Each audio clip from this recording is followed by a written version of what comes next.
Diane from Style Falcon, and here's what's going on in the Style Falcon sewing studio this week. It's the first week of April, so that means that the first quarter of the year is closed, which meant, again, instead of spending a lot of time in front of the sewing machine, I was doing my books and taxes and all that kind of stuff, which I try to get out of the way as quickly as possible so I can get back to sewing, including these are the secret jeans trousers that I made for the sew along during March that just concluded. I did a mock jean version, including some extra, like a sort of a mock fly effect here in the belly area. These are, if you don't know this pattern, they have a jean style inset pocket and they have elastic in the back. And then here's my embroidery that I did that I showed you last time. We had a really wonderful time again with the sew along, and I will be working on doing a fall sew along like I usually do. So stay tuned for those dates. A couple of the things that were going on, I finished sewing samples and all the videos for the Daring Duster, which is the next pattern that's going to be coming out in the spring. And the one that I made, after I made the videos, I sent it to a friend of mine from the American Sewing Guild, who she had surgery, she hasn't been feeling well, and so it was a little pick-me-up, and also for something that she could wear that was a light layering piece this spring. I sent it to her as a little gift. Her name's Mary Jane. Here's a picture. You can see what she looks like. She's a good model, and she's a good friend. Feel better soon, Mary Jane. I hope that everything goes well with your recovery. I'm going to take you on this week for my sewing video series, a little tutorial to show you how to do like a mock fly like this. If you wanted to make either these secret jeans trousers or any other kind of pant that you have that's an elastic waist, but you want it to kind of look a little bit more like it has a fly in a zipper. I don't normally wear shirts tucked in with these pants, but I am today just so that I could show you what it looks like. But now I'll take you over to that video and show you how you can get this effect yourself, if you're interested. I'm going to start by having some jeans that have the top stitching like you want them to be, just as a reference point. So I've got just a pair of ready-to-wear jeans here, and here are my secret jeans trousers. And to get this curve, I usually just like to just do like a little rub off. This is some pattern maker's paper, but really any paper will do just fine. And you can just feel along where the top stitching is, down to here, and like this.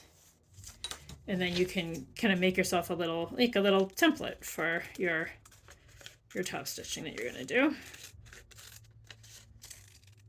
Okay, you can size it up. Okay, looks pretty good. So what we're going to do is start with you can see on the secret jeans trousers, I've already done the center front top stitching. And that's already represented, of course, also on these ready-to-wear jeans. So what we're going to do is do this top stitching first, and then we'll do the second one. I'm going to just put my template here.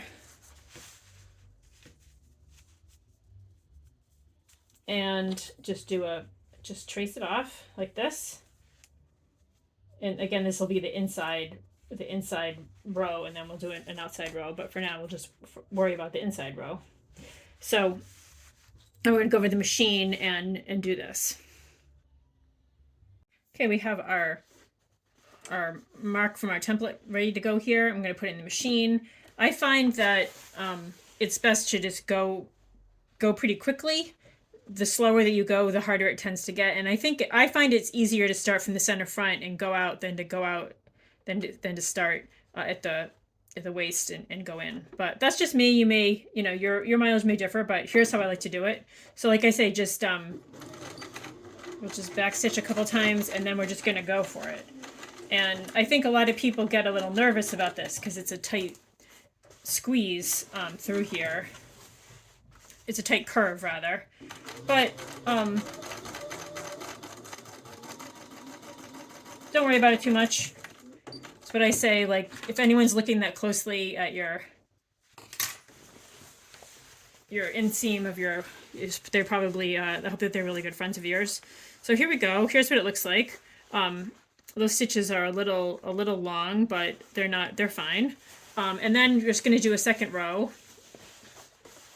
And I'm just going to do the second row a couple clicks over. So what I like to do is just get my needle where it had been, and then I just move it over a few clicks and just basically just use that the center of my presser foot as my guide for the second row.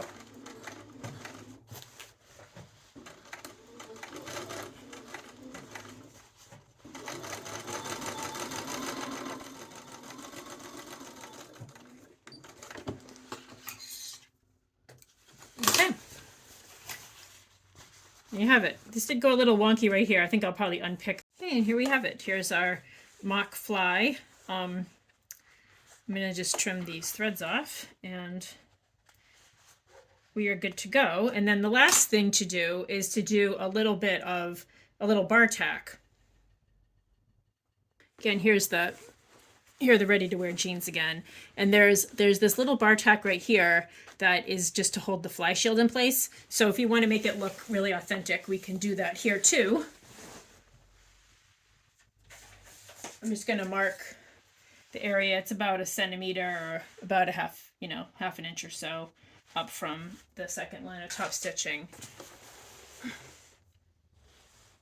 And I'll set my bar tack. I have a bar tack setting on my machine like this.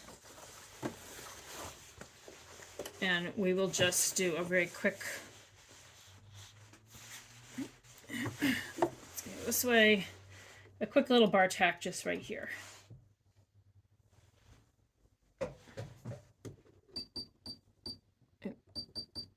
Make sure that that's where it's supposed to be.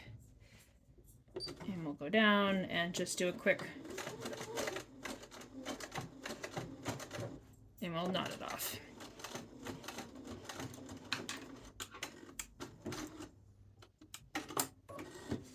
There. There's our bar tack.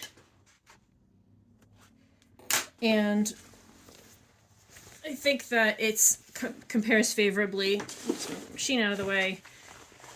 Here's the one that I did. Here's the ready-to-wear one. I think they look pretty similar.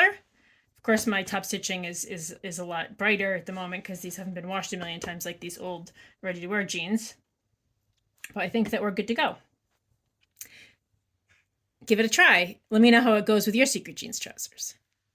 This is Diane from Style Falcon. Thanks for watching.